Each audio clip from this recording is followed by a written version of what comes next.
Salut à tous. Aujourd'hui, je vous propose la présentation ainsi que le test de cette Creality K1. Passons maintenant au déballage. De retour pour le déballage. Imprimante fraîchement reçue. On est le 9 novembre. Je vais essayer de prendre 3 semaines, 1 mois pour tester le produit. Je précise tout de suite que cette vidéo est réalisée en collaboration commerciale ou que c'est une publicité, pour utiliser les deux termes qui sont maintenant obligatoires à citer avec la loi influenceur, réalisée avec le site Geekbuying. C'est eux qui m'ont envoyé le produit gratuitement. J'ai pas été payé pour réaliser cette vidéo, donc comme ils m'envoient le produit gratuitement, moi je leur fais une vidéo en échange. Je suis libre évidemment de dire ce que je veux sur le produit. Évidemment, si l'imprimante est de qualité, je vous le dirai. Pendant que j'ouvre le carton, je parlais brièvement d'impression 3D parce que il s'avère que sur la chaîne, j'en ai jamais réellement abordé le sujet. J'ai fait un caisson pour ma Artillery Genius, que j'ai déjà depuis quelques temps maintenant. Mais j'ai jamais fait de vidéo sur l'Artillery Genius. J'avais prévu d'en faire, mais bon, mon calendrier de vidéos que j'ai prévu faire change tous les jours. Je vais y arriver. Après, éventuellement, si ça vous intéresse, je pourrais vous faire un petit retour d'expérience sur l'utilisation de ma Artillery Genius. Depuis le temps que j'ai fait quelques impressions. Il faut avouer que ça dépanne pas mal. Et ici, si j'ai accepté de faire cette vidéo, c'est parce que déjà, j'ai jamais testé d'imprimante de chez Creality, qui a une vitesse d'impression qui se situe de mémoire à 600 mm/s. Donc on verra à l'usage. Qui est en direct drive, qui est déjà dans un caisson, ce qui est pas mal.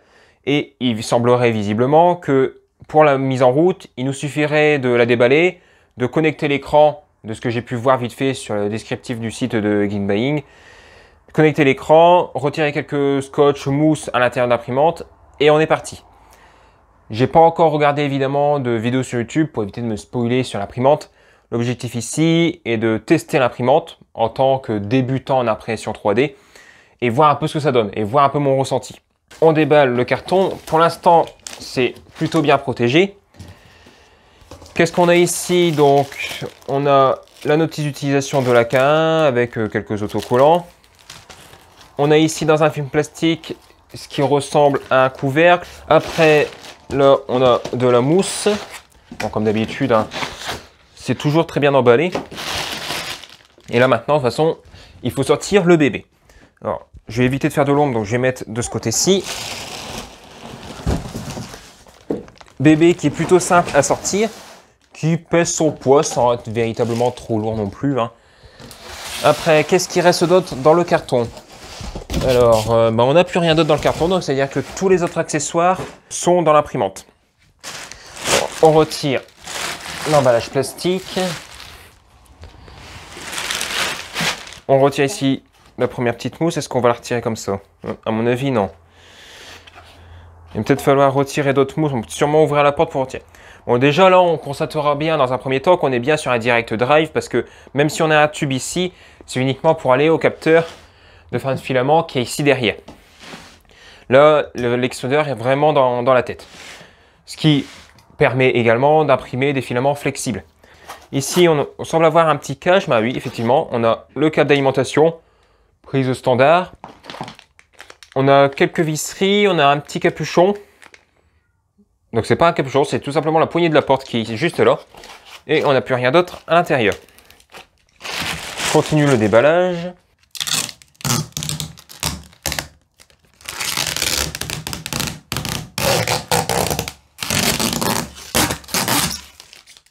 Passons maintenant à l'intérieur. Donc la porte s'ouvre toute seule. Porte en verre ou pas? Porte qui semble être en verre. Là, on a un gros carton qui est bien bloqué à l'intérieur. Comment on retire tout ça? Donc, le chat, tu crois pas que tu déranges là, squatter? Lui, dès qu'il y a la caméra, il peut pas s'empêcher d'être devant. Monsieur fait son intéressant. Je retire la mousse par le dessus. Je sais pas du tout comment ça se retire, donc je fais par le dessus. Tant pis. Voilà, au moins ça c'est fait. Je peux retirer ce premier carton. Je peux venir retirer la mousse inférieur de ce fait, où il n'y a pas d'autres cartons avec. On a ici une petite réglette en plastique. Je sais pas où ça va, on verra après. Comme d'habitude, hein, surtout, on lit bien les notices avant de déballer. C'est très important. Là, je fais bouger la tête. Je peux retirer le petit film qui est derrière. On a ici le plateau qui est magnétique. Donc ça, je ne connais pas du tout. Hein. Je veux dire que ce genre de plateau, je ne les connais pas. Moi, j'ai l'habitude avec les plateaux de chez Artillery, où c'est des plateaux en verre, où l'impression se décolle tout seul une fois le plateau froid. Donc là, ce genre de plateau magnétique, je ne sais pas du tout comment ça va aller. On verra de toute façon, hein, on est là aussi pour découvrir ce genre de plateau. En tout cas, il est bien magnétique, là-dessus, il n'y a pas de doute. Après, des petits autocollants avec des vis, donc peut-être déjà qu'il y a des vis à retirer là, s'il y a 3 vis. Vous voyez les flèches, hein, il y a une flèche là, il y en a 2 de chaque côté, qui doivent sûrement retenir tout l'ensemble. Donc on va retirer, de toute façon je vais retirer tout ça hors caméra, hein, vous savez quoi. Là, j'ai déballé le plus gros. Je termine de l'installer et on voit ce qu'il y a après dans ce carton-là. Niveau carton, on a dedans, qu'est-ce qu'on va retrouver? Déjà un film ici type antistatique. Donc c'est pour l'écran, vous voyez pas l'imprimante, mais qui se connecte en façade. Donc on a un petit écran à venir y rajouter. Comment il se présente l'écran? Donc là on a une petite nappe à connecter. Là, toujours un petit message, ils disent de faire attention au switch 230 24 volts, 230 115 volts, autant pour moi. Et on a ici, alors, je continue avec dans ma lancée, on a ce qui ressemble à un support de bobine. On a ici ce qui ressemble à des pieds. Je vous dis, j'ai pas regardé la notice et j'ai pas regardé sur internet, donc on va découvrir au fur et à mesure. On verra là-dedans ce qu'il y a après. Là déjà ce qu'on a ici, c'est une petite bobine de filament et qui semble plutôt bien chargée parce que si on prend la bobine, il y a déjà de quoi faire. Visiblement en plus, c'est marqué quoi dessus? C'est du PLA standard, c'est marqué quoi? Hyper PLA White, 200 grammes. Donc Hyper PLA, jamais entendu parler. Peut-être, on voit, print speed 0,600. Peut-être que c'est Hyper PLA parce que c'est fait pour imprimer très rapidement. On verra. De toute façon, peut-être que par la suite, je creuserai le sujet un peu sur internet. Et dans cette petite boîte, on a une tige. Alors là, je sais pas du tout à quoi ça peut servir parce qu'encore, ça aurait été beaucoup plus simple pour déboucher l'extrudeur. Mais là, on a une petite clé USB qui fait fortement penser à une marque. J'espère qu'elle sera meilleure déjà que celle qui était fournie chez Artillery parce qu'elle m'a fait planter plusieurs impressions. Donc on verra si celle-là est meilleure. À l'eau d'outillage, une petite clé de 6, quelques clés BTR, moi j'appelle ça BTR, un petit tournevis plat, des petits encoches bleus comme ça, on verra à l'usage. Mais déjà il y a des outils. Là, on a une petite pince, une petite pince à 3 balles de chez AliExpress, mais même pas 3 balles, 2 balles à peine. J'en ai des meilleurs, hein, mais bon, c'est toujours ça bien de prix. On a ici une clé de 10-12. C'est toujours bon à prendre. Une spatule. On verra si c'est utile. Le chat Oust. Un peu de graisse pour mettre sûrement sur les axes de l'imprimante. Et ici, c'est quoi ça? Non, déjà, glue stick. Donc, on a de la colle. Donc, ils fournissent de la colle pour mettre sur le plateau. Donc, ça veut dire qu'il ne doit pas adhérer tant que ça. On verra. Je verrai la noticeuse qui raconte. Bon, en tout cas, c'est plutôt bien fourni niveau outillage. Là-dessus, il n'y a rien à dire. Et il y a du filament. C'est la première imprimante. En même temps, j'en ai déballé que 2 à l'heure actuelle. Que j'ai des outils et du filament. Passons maintenant à l'imprimante. Une fois de plus, je n'ai pu m'empêcher de démonter la partie inférieure de l'imprimante pour voir ce qu'elle cache dans ses entrailles. Je commence avec la partie alimentation électrique. On retrouve ici un connecteur du standard de PC, un interrupteur, ici une self sur l'arrivée électrique. On constate également par la même occasion que les terres sont reliées sur le châssis, car nous avons un châssis qui est complètement réalisé en aluminium, ce qui donne tout de suite un aspect bien plus professionnel à l'imprimante et une très belle finition et une bonne rigidité. L'imprimante est très rigide de ce fait. Alors c'est très bien la rigidité pour avoir des impressions de qualité, surtout aux vitesses qu'elle prétend pouvoir imprimer. Mais d'un autre côté, s'il y a des vibrations, elles ne vont pas se dissiper dans les différents composants et elles vont se propager jusqu'aux pieds. Et c'est peut-être pour ça qu'ils fournissent, en plus des pieds qui sont déjà montés dans chaque coin, des surpieds, je vais appeler ça comme ça, à venir positionner dessus. Alors au passage, ils tiennent plutôt mal parce que ils sont pas faits pour être emboîtés. En fait, ils s'emboîtent juste dedans, mais vous tirez dessus, ils se déboîtent tout de suite. Ils auraient pu faire une légère lèvre ici en haut. Bon, c'est qu'un petit détail, on va dire, mais qui peut parfois avoir son importance parce que si on déplace l'imprimante et que les pieds restent sur le meuble, c'est pas terrible. C'est un petit point que je voulais aborder comme ça brièvement. Mais voilà, la rigidité, c'est bien et pas bien. Hein, il faut être sûr qu'ils ont réussi à trouver le bon compromis là-dedans. Niveau après alimentation, donc on est sur une alimentation de 24 volts de quasiment 15 ampères. Marqué Creality, mais je suppose que c'est pas eux qui les fabriquent. À moins que, mais bon, j'aurais de très gros doutes là-dessus. J'ai pas démonté pour voir comment c'était foutu à l'intérieur, mais ça semble comme ça à travers les grilles de plutôt bonne facture. Et on est à vue d'œil sur un PCB de simple face, ce qui est courant sur ce genre d'alimentation. Au niveau connectique, c'est très bien réalisé, très bien fini. Hein, on a des cosses, donc ça nickel. La partie alimentation électrique arrive ici sur le PCB, sur ce bornier. Et on a ici un fusible de 15 ampères qui n'est pas soudé, ce qui est très agréable pour de remplacement futur. Avant de passer un peu plus en détail la partie PCB, parce que j'ai pas mal de choses à dire là-dessus, je passe brièvement sur la partie moteur pour tout ce qui est montée et descente du plateau, parce que là c'est le plateau qui bouge ici et c'est pas la tête qui monte et qui descend. On retrouve ici un moteur donc qui est visible depuis l'intérieur de l'imprimante avec une petite courroie et qui arrive sur le premier axe et ensuite avec une autre courroie beaucoup plus longue qui vient avec ici un système de tendeur se répercuter sur les deux autres axes pour permettre l'élévation et la descente du plateau. L'ensemble est plutôt bien réalisé, en tout cas c'est la première fois que je vois un système comme ça avec un seul moteur. Néanmoins, il faudra quand même se poser la question sur la durabilité des courroies. J'espère qu'elles auront une très longue durée de vie parce que si jamais il y en a une qui pète et qu'il faut la remplacer, bah, inévitablement il faudra tout recaler pour que tout soit synchronisé pour le plateau. Ça peut être tout de suite chronophage comme opération, donc en espérant que ça ne soit pas réalisé.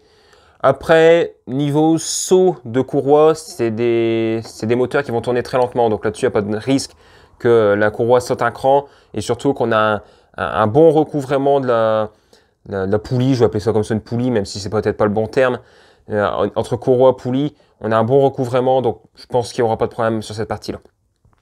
Pour revenir sur notre PCB, première chose qui me choque, entre guillemets, hein, tout de suite, c'est la quantité d'emplacements libres dessus. Aussi bien au niveau connecteurs qui peuvent être ajoutés, aussi bien ici que là-bas, dans ce coin là-bas, de toute façon j'en reparlerai un peu plus en détail sur la partie haute, que des emplacements de libre. On a la possibilité de rajouter des options, parce qu'on a des connecteurs de libre, des ventilateurs, on peut en rajouter, je crois, 2-3 sans problème. On a également la possibilité de rajouter un élément chauffant sur cette partie-là. Donc pas mal d'évolutions en tout cas. Là-bas en haut, si je devrais parler au niveau connecteur sur le PCB disponible, bah là on a typiquement un connecteur RJ45. Ce qui est plutôt dommage de ne pas l'avoir mis d'office, parce que ça aurait permis d'avoir l'imprimante en Ethernet et non le connecteur Wi-Fi. En tout cas, moi je préfère la version filaire. Et maintenant, si je devrais m'attarder sur la partie composants, bah, on pourra distinguer ici un emplacement disponible pour l'ajout d'un moteur supplémentaire. Après, si je devrais faire un gros plan comme ça sur le PCB, voilà à quoi il ressemble. Si vous voulez voir un peu plus en détail les composants, ben, faites pause. En tout cas, ici sur la partie haute, on retrouve deux connecteurs avec les couleurs de l'USB. Ce qui est logique parce qu'on a un USB en façade, mais moins logique parce qu'on a un deuxième USB. Et suivant ce que j'ai regardé sur Internet, quand même, parce que je me suis quand même un petit peu renseigné au niveau doc de chez Creality, il y a possibilité, visiblement, de rajouter une caméra, une webcam, pour surveiller l'impression. Et de ce fait, il me viendrait à l'esprit qu'ils aient utilisé le brochage standard d'une webcam en USB. Donc n'importe quelle webcam pourrait se connecter sur ce PCB. On a ici un connecteur micro USB, peut-être pour pouvoir directement toucher au firmware de l'imprimante. Je descends un petit peu. On a ici tout le radiateur pour les moteurs, les contrôleurs moteurs. Et après là, on est sur toute la partie alimentation dans ce coin-là. Voilà niveau autopsie, on va dire, de l'imprimante. Je remonte maintenant l'imprimante et on passe au premier démarrage. Avant de procéder au premier démarrage de l'imprimante, je vous montre brièvement ce qu'on retrouve à l'intérieur quand même. On a donc les deux moteurs supérieurs ici qui sont à la fois conçus pour le déplacement sur l'axe X et Y de l'imprimante. Ils tournent tous les deux de manière plutôt bizarre. De ce que j'ai compris, s'ils tournent à la même vitesse, la tête se déplace d'avant en arrière. Par contre, s'ils ne tournent pas à la même vitesse, elle va pouvoir se déplacer droite et gauche et en avant en arrière. Bon, c'est un fonctionnement un peu différent de ce qu'il peut y avoir parce que d'habitude, il y a un moteur qui fait l'axe X, un moteur qui fait l'axe Y. À voir comment ça va se faire encore. C'est tout des courroies. Donc encore une fois, c'est la même histoire. Qu'est-ce que ça va donner dans le temps? Après, tout dans le fond là-bas, tout au bout de mon doigt, il y a une petite sonde de température, donc seulement régulée avec le ventilateur ici à l'arrière du caisson. Étant donné qu'on est sur une imprimante avec un caisson et qu'il y a également un couvercle que je n'ai pas monté ici, on peut imprimer des filaments type ABS et tout ce bordel-là. Et pour terminer, on retrouve ici sur le côté un énorme ventilateur. Et ça me fait peur. Parce que qui dit gros ventilateur, qui dit gros boucan. Donc on verra ce que ça donne. Mais je suis pas rassuré du tout parce que je le vois, hein, j'ai des ventilateurs chez moi, des conneries de ce genre-là. Et ça fait du bruit, donc j'ai peur. Et pour terminer, on a ici là-bas tout en haut, je sais pas si on verra bien, là, un connecteur qui, comme par hasard, est le connecteur avec le code couleur de l'USB qui, in fine, hein, serait pour une webcam. Passons quand même maintenant à la première mise sous tension. J'allume l'interrupteur qui est juste derrière. Alors déjà, premier point, il y a de l'éclairage dans l'imprimante. Et ça, c'est agréable. Donc déjà, on voit un peu mieux à l'intérieur. Ensuite, ça démarre Creality. J'espère que ça va être rapide. Match Setting. Donc, petit point niveau dock, parce que j'ai quand même regardé dedans ce qu'il racontait et comment elle était fournie. Et vous pouvez la laisser de côté. Elle ne vous servira pas à grand chose. Il n'y a pas grand chose dedans pour être honnête là-dessus. Donc, moi, je suis en français, donc je vais marquer français. Qu'est-ce qui est marqué dessus? Français, this language is currently not supported. Ça commence déjà bien, on peut avoir le français qui n'est pas encore bon. Bon, pas grave, on va rester en anglais. Ils disent de retirer les 3 vis qui sont dessus, donc ça, moi, c'est déjà fait. Ensuite, ils nous demandent de vérifier s'il n'y a aucun obstacle dans toute la partie bleue. Donc, c'est parce qu'à mon avis, ils vont mettre le plateau en mouvement. Donc là, on est bon, on peut la mettre sur OK. Les setup network. Il nous arrive ici au choix de notre réseau Wi-Fi. Donc, je vais faire la configuration hors caméra, mais voilà, vous choisissez votre réseau Wi-Fi, vous la mettez, donc elle fait bien le Wi-Fi comme je l'avais vu. Une fois le Wi-Fi configuré, on nous demande de configurer la zone de temps qu'on est, que là en France UTC+1, Next. Et ensuite, ouais, bon ça je verrai plus tard, Next. Ensuite, donc Start Detecting, Don't touch the printing during the... Donc là en fait il fait un check visiblement de l'intégralité de l'imprimante, voir si tout se passe bien et tout fonctionne.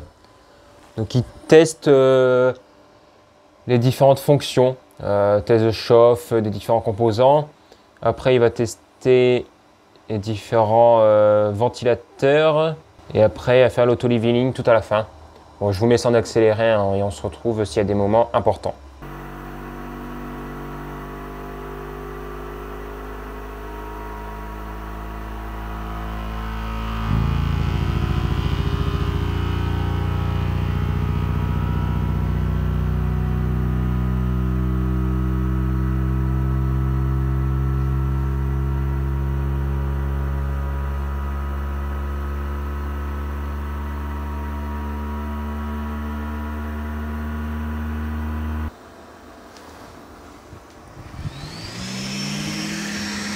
Bon.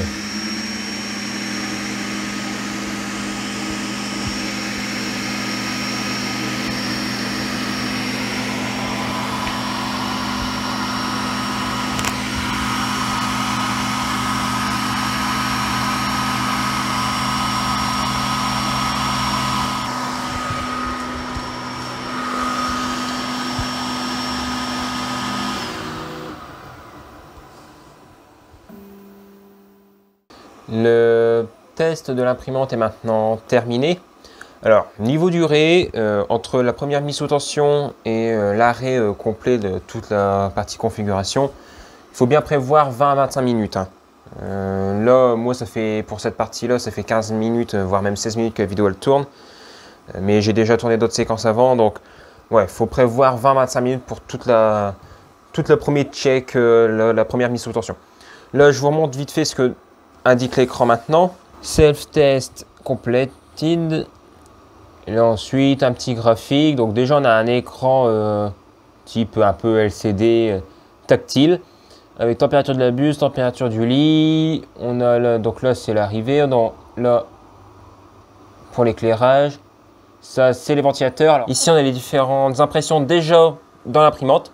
Après, on a l'USB et tout ce qu'on a pu imprimer en historique. Donc, pas mal. Bon, après, on peut checker tout de suite ce qu'il y a dans la clé, hein, voir s'il y a des choses dedans. Bon, on a exactement la même chose. Donc, de toute façon, on essayera les 3 impressions pour voir un peu ce que ça donne. On a une qui se fait en 7 minutes. Là, le bateau en 16 minutes. 16 minutes, c'est très court. Et là, 1h22 pour le choc qui semble être peut-être articulé. Bon, on verra de toute manière. Là, tous les paramétrages. Bon, ça a l'air plutôt pas mal la première prise en main.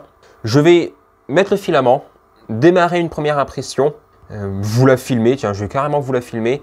Je vais faire celle en 7 minutes et on voit ce que ça donne.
De retour plusieurs semaines après les précédentes séquences sur le test de cette Creality K1.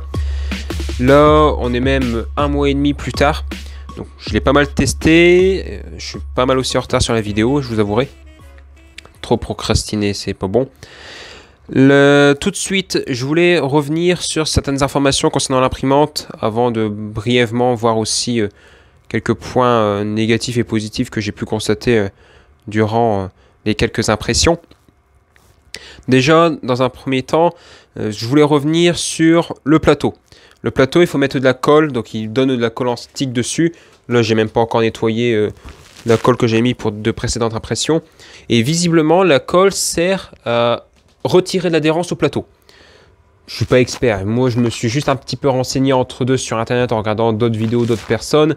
Et c'est ce qu'ils disent, c'est parce que le plateau, il adhère tellement que sinon, ça arracherait le plateau à force.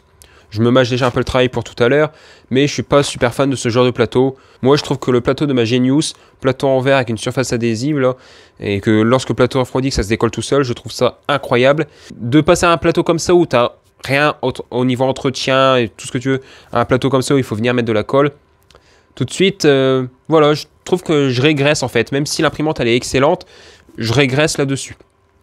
Après, niveau ventilation. Donc les ventilateurs font extrêmement beaucoup de bruit, vous l'avez pu le voir durant les précédentes séquences d'impression. Et malheureusement, on ne peut pas y faire grand chose parce que on a le latéral qui fait un boucan d'enfer, mais on a aussi celui de la tête d'impression qui fait beaucoup de bruit. En sachant que celui de la tête d'impression permet bien de refroidir le filament en sortie de la buse. Je ne sais plus exactement ce que j'avais dit avant, mais comme vous pourrez le voir, là, j'espère que vous apercevrez, il y a des petits canaux qui arrivent au niveau de la buse, donc c'est bien pour refroidir le filament. C'est juste que les vitesses d'impression sont tellement importantes qu'il y a un latéral en plus pour accélérer le refroidissement. De toute façon, ici, on a une petite étiquette qui nous explique que le pourcentage de vitesse de rotation en fonction des vitesses d'impression et du type de filament. Et on voit que sur de l'ABS et du PETG, le ventilateur de l'extrudeur 80% et le latéral 0%. Mais on est également sur des vitesses d'impression beaucoup plus faibles, 120 mm/s. Donc contre ici 300, je suppose donc qu'en étant sur des vitesses d'impression plus faibles, on pourrait réduire drastiquement le bruit de l'imprimante. J'ai pas fait le test, mais si on imprime à des vitesses de 100 mm/s, admettons, on pourrait avoir uniquement le ventilateur de la tête d'impression et le régler à 80% et désactiver le latéral. C'est une idée pour réduire le bruit, parce que clairement, ça c'est un gros point négatif. Je suis honnête, c'est un gros point négatif le bruit. Voilà concernant la partie ventilation. Sinon, après, au niveau bobine de filament, je l'avais dit, hein, ça, pour moi, c'est niet, c'est vraiment mal foutu sur le support à l'arrière. Je ne comprends pas pourquoi les ingénieurs se sont dit à un moment donné, c'est une bonne idée. De ce fait, en plus, moi, la configuration est très mal foutue parce que la porte, je suis obligé de mettre devant la porte de chambre pour pouvoir la mettre. C'est un carnage. De ce fait, moi, j'avais vraiment pas envie de me prendre la tête ici. Je me suis fait offrir un appareil pour sécher le filament. Je le mettrai sur le côté de l'imprimante et il faut encore que j'attende de recevoir les pièces pour venir mettre un tube PTFE avec un raccord entre le boîtier et le capteur de fin de filament. Comme ça, au moins, j'aurai pas besoin de devoir m'emmerder derrière et tout ceci et tout cela. Tout sera avec des tuyaux et au moins je serai tranquille. Et il n'y aura pas de filament à l'air libre qui peut regagner en humidité éventuellement. Au moins déjà ça, problème réglé. Après, à l'usage, l'imprimante tourne très bien. Le système de courroie, pour l'instant, ça fonctionne. Il n'y a pas eu de saut, il n'y a pas eu de problème, quoi que ce soit. J'ai failli oublier, mais j'ai reçu 3 bonnes semaines après réception de l'imprimante la caméra qui permet de faire des timelapses et de surveiller les impressions. Et de toute façon, on verra ça après. Je sais pas par contre qui me l'a envoyé. J'ai quand même plus d'espoir par rapport à Geekbuying là-dessus, même si j'ai pas eu d'infos, ils m'ont rien dit. L'important c'est que j'ai reçu la caméra sans rien faire, dans un petit colis style comme si elle arrivait par AliExpress en fait. Hein. Donc peut-être effectivement que c'était pas dans le même stock, peut-être qu'ils l'ont envoyé en même temps et que ça a mis 3 semaines au lieu de 3-4 jours pour l'imprimante. Donc d'un côté, Geekbuying, quand ils ont des entrepôts en Europe, c'était nickel. Peut-être que là, ils n'avaient pas en Europe et qu'ils ont dû faire rapatrier depuis la Chine directement. Soit. En tout cas, l'installation s'est très bien passée. Il y a une petite vis qui est fournie avec la caméra. C'est un tout petit 6 pans que vous voyez là juste en face. Il y a déjà l'emplacement, le trou prévu pour. Il y a une petite lumière qui est faite pour régler la caméra. Bon, moi, je l'ai mis en butée comme ça doit sûrement l'être. Hein. En tout cas, le cadrage est pas déconnant, donc je l'ai laissé comme ça. Après, au niveau connexion, le câble est déjà passé, comme je l'ai dit précédemment, que c'est déjà prévu pour en fait, hein. Donc il n'y a plus qu'à brancher. Le connecteur est en attente avec le câble fixé dans un petit crochet comme ça. Voilà, une petite mise au point. Donc moi, pour pas me prendre la tête, je l'ai complètement retiré. On voit encore le double face là sur le plexiglas à l'arrière, en sachant que vous pouvez le laisser hein, et tout simplement déclipser avec un outil, un tournevis plat. Mais moi je l'ai retiré. Et une fois la caméra connectée, donc vous faites ça, la machine hors tension hein, évidemment, et vous mettez la machine sous tension et ça fonctionne direct. Visiblement, il n'y a rien d'autre à faire. Moi en tout cas, j'ai été voir vite fait dans les paramètres de l'écran. Si vous voulez, je peux vous montrer ça tout de suite. J'étais dans les paramètres, donc de mémoire c'est là, caméra. Et après, elle a directement pris en compte le fait qu'il y avait une caméra en fait. Là, on a quelques paramètres, mais rien d'extraordinaire. Là, on a liste des vidéos qui ont pu être effectuées avec la caméra. Alors, par contre, on peut pas les lire directement depuis l'écran, mais on peut les exporter. Donc, je sais pas, j'ai pas testé ce que ça faisait en exportant. Peut-être qu'on peut directement les faire via USB ou alors ça les envoie directement sur l'application. Et après, on a des fonctions IA. J'ai pas testé. Je vais être honnête avec vous, je ne l'ai pas testé. J'en reste ici en tout cas pour cette petite séquence. On continue avec la suite de la vidéo. Nous sommes maintenant de retour à l'atelier. On va tout de suite passer aux 5 impressions que j'ai effectuées. 2 en hyper PLA et 3 avec un filament marron PLA+, de chez Easton, sauf un de ma part. Je vous montrerai la bobine après. Je commence tout de suite par la toute première impression que j'ai effectuée, qui est le Benchy qui est fourni avec l'imprimante. En tout cas, très satisfait. Au niveau durée d'impression, on est sur un peu moins de 17 minutes.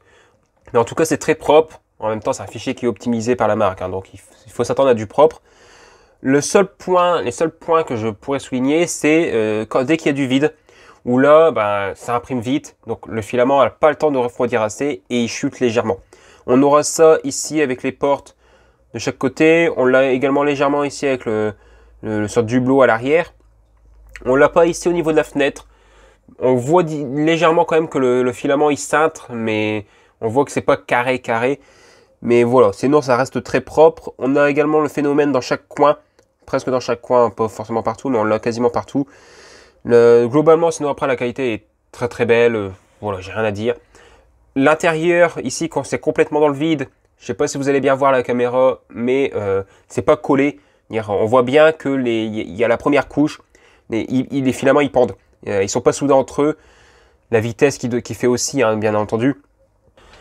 Seconde impression que j'ai effectuée, c'est ce petit plateau de test de l'imprimante. Donc en hyper PLA, j'ai essayé de pousser les paramètres au maximum, c'est-à-dire que dans le slicer, donc qui est Creality Print, qui est préconisé d'utiliser parce que c'est développé exprès pour l'imprimante et tout est optimisé, donc vaut mieux l'utiliser directement, éviter de passer par Cura ou des trucs comme ça. En tout cas, moi, je l'ai utilisé exclusivement. Ça fonctionne bien. On peut même directement enregistrer son imprimante. En fait, elle est détectée sur le réseau et on peut lui envoyer directement les fichiers. Donc, soit on lui envoie le fichier et on va sur l'imprimante et on lance l'impression, ou soit on lui envoie le fichier et elle démarre directement l'impression.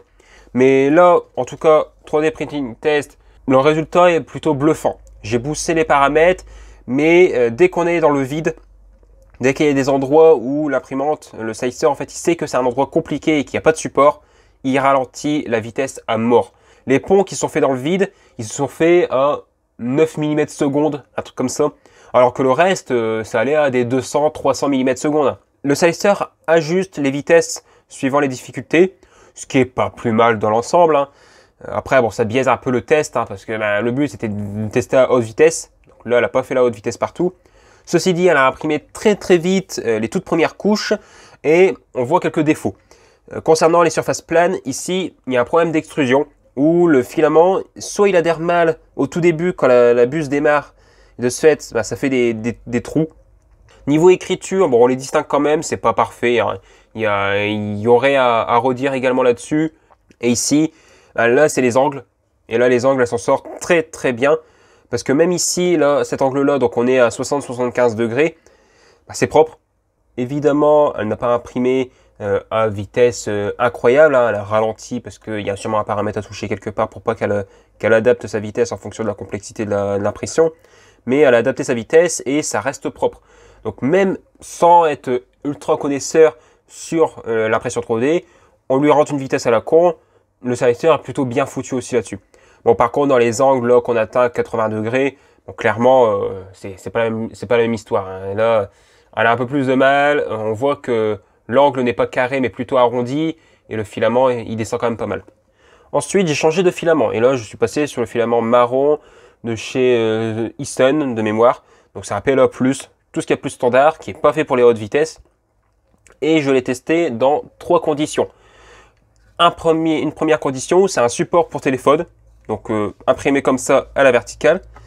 Et la qualité est globalement propre, très propre même. Je l'ai déballé tel quel, j'ai retiré un peu le support que j'avais mis ici pour avoir une meilleure adhérence. Je pense pas que ce soit utile clairement au vu de comment ça a adhéré au plateau. Donc là-dessus on aura moins de décollement dans les angles, tout ça. La durée d'impression là-dessus, on est sur un tout petit peu plus d'1 heure. Et j'ai pas voulu trop pousser parce que c'était la première impression avec ce filament marron qui est un PLA standard, un PLA+.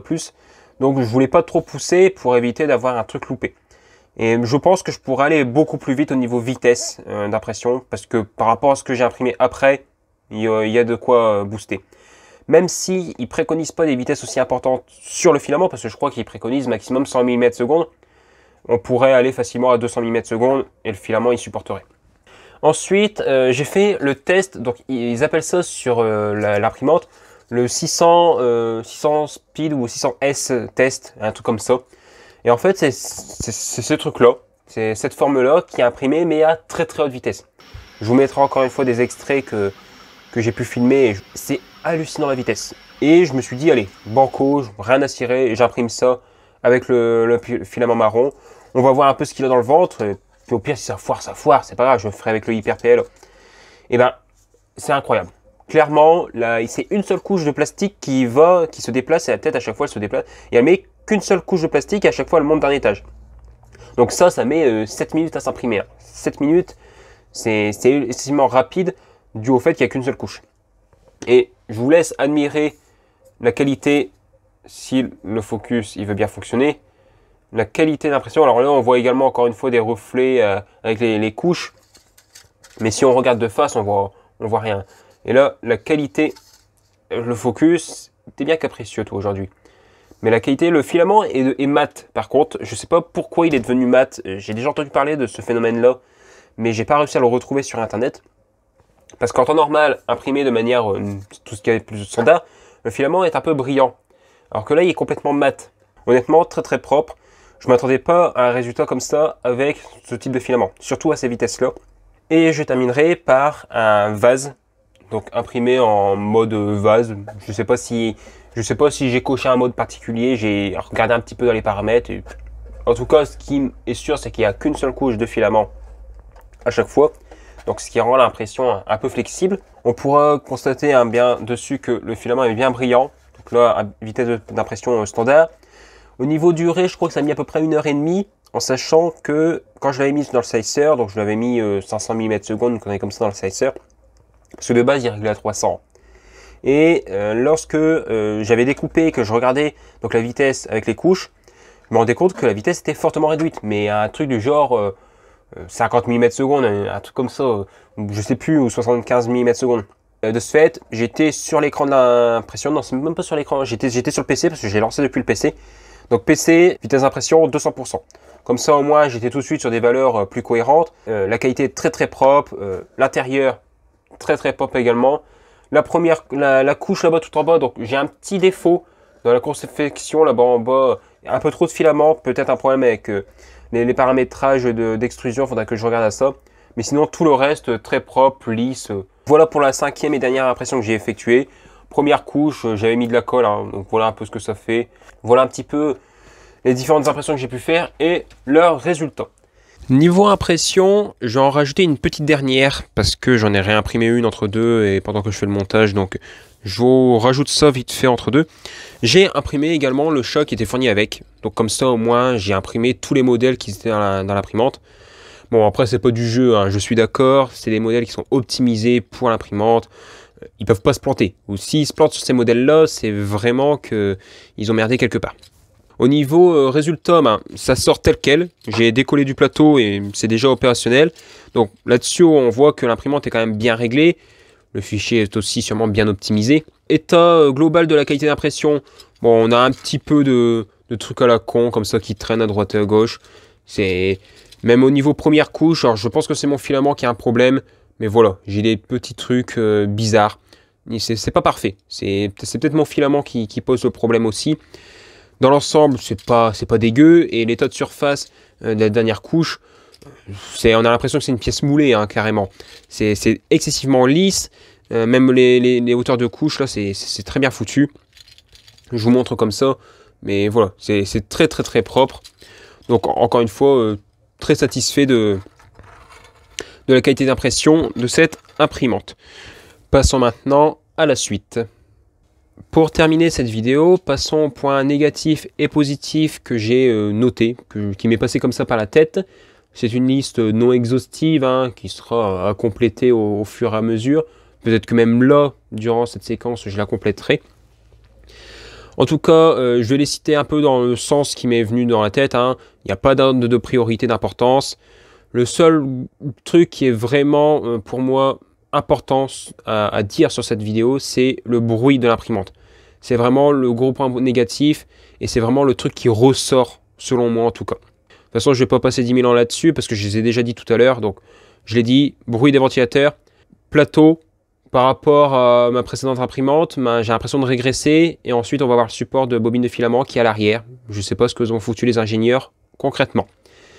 Au niveau des points positifs, j'ai noté la vitesse d'impression. On peut monter jusqu'à 600 mm/s.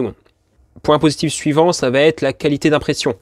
Les impressions que j'ai pu vous montrer tout à l'heure sont vraiment très très belles. Il y en a juste une, bon, elle a été imprimée quand même relativement vite. Donc, on a quelques petits défauts par-ci par-là.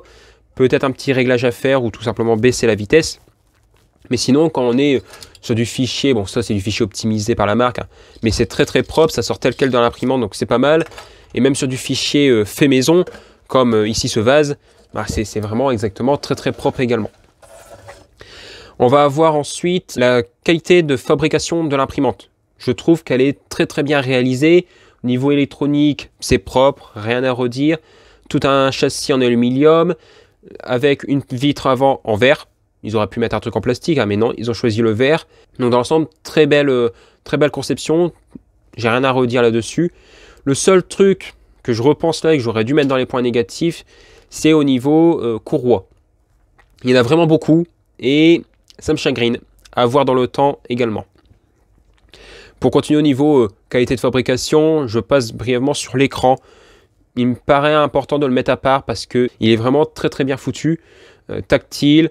En plus, ça doit être du capacitif, donc c'est les dernières technologies comparées au résistif qu'on pouvait avoir sur les premiers écrans. Avec un stylet, il faut l'appuyer comme un malade. Là, c'est réactif, c'est fluide, en couleur en plus. Donc là-dessus, j'ai rien à redire également. On va avoir une imprimante qui est en direct drive, et j'aurais tendance à dire encore heureux en 2023. Cela aura pour avantage de nous faciliter les impressions en filament flexible. Je continue avec les types de filaments qu'on peut imprimer, hein. On peut faire également de l'ABS avec, l'avantage de l'imprimante déjà en caisson, avec une ventilation en extraction, ça c'est pas mal. Il y aura juste une petite pièce à imprimer, c'est toujours mieux que de l'acheter, hein, pour venir adapter sur la sortie du ventilateur et après venir mettre un tuyau annelé de ventilation standard qu'on pourrait trouver dans n'importe quel GSB. Les accessoires qui sont fournis, ça me paraît important de le souligner parce que moi avec ma première imprimante j'avais strictement rien de fourni, peut-être une clé Allen et encore, je sais même pas. On a un petit échantillon de HyperPLA qui est fourni. Donc. Et je terminerai avec l'auto-leveling plus le test de résonance. Bon, test de résonance qui est propre au fait qu'elle imprime vite. Mais l'auto-leveling, l'avoir d'office dessus, c'est plutôt pas mal. Il me semble qu'il y a possibilité de rajouter un capteur supplémentaire sur la tête avec les connectiques qui sont déjà prévus, mais c'est en option. Ceci dit, je trouve plutôt très agréable le fait de ne pas avoir besoin de régler le plateau avec une feuille de papier. J'en ai terminé au point de vue... point positif et négatif de cette imprimante. Niveau tarif, lorsque je tourne cette vidéo, on la trouve aux alentours des 480 € sur le site de Geekbuying. Je vous mettrai un lien en description. Il y a possibilité sûrement d'avoir un meilleur tarif au moment des soldes en début d'année. Faudra voir. Ça reste une imprimante à un prix plutôt intéressant par rapport à ce qu'elle propose. Et au niveau prix de lancement, elle a quand même déjà pas mal chuté. De mémoire, elle devait être aux alentours des 600-650 € de ce que j'ai vu sur internet. Donc elle a déjà pas mal perdu et ça me donne une imprimante qui est déjà plus accessible avec un rapport prestation-prix plus adapté. Je remercie encore une fois le Geekbuying de m'avoir fait confiance et de m'avoir envoyé cette imprimante gratuitement pour le test. Évidemment, je la garde suite à cette vidéo. Si cela vous a plu, n'hésitez pas à partager, commenter et à mettre votre plus gros like. Ça aide vraiment à soutenir la chaîne. Si cela n'est pas déjà fait, vous pouvez vous abonner avec le bouton qui vient d'apparaître à l'écran. Ça, c'est 100% gratuit. Et moi, je dis salut à tous et à la fois prochaine.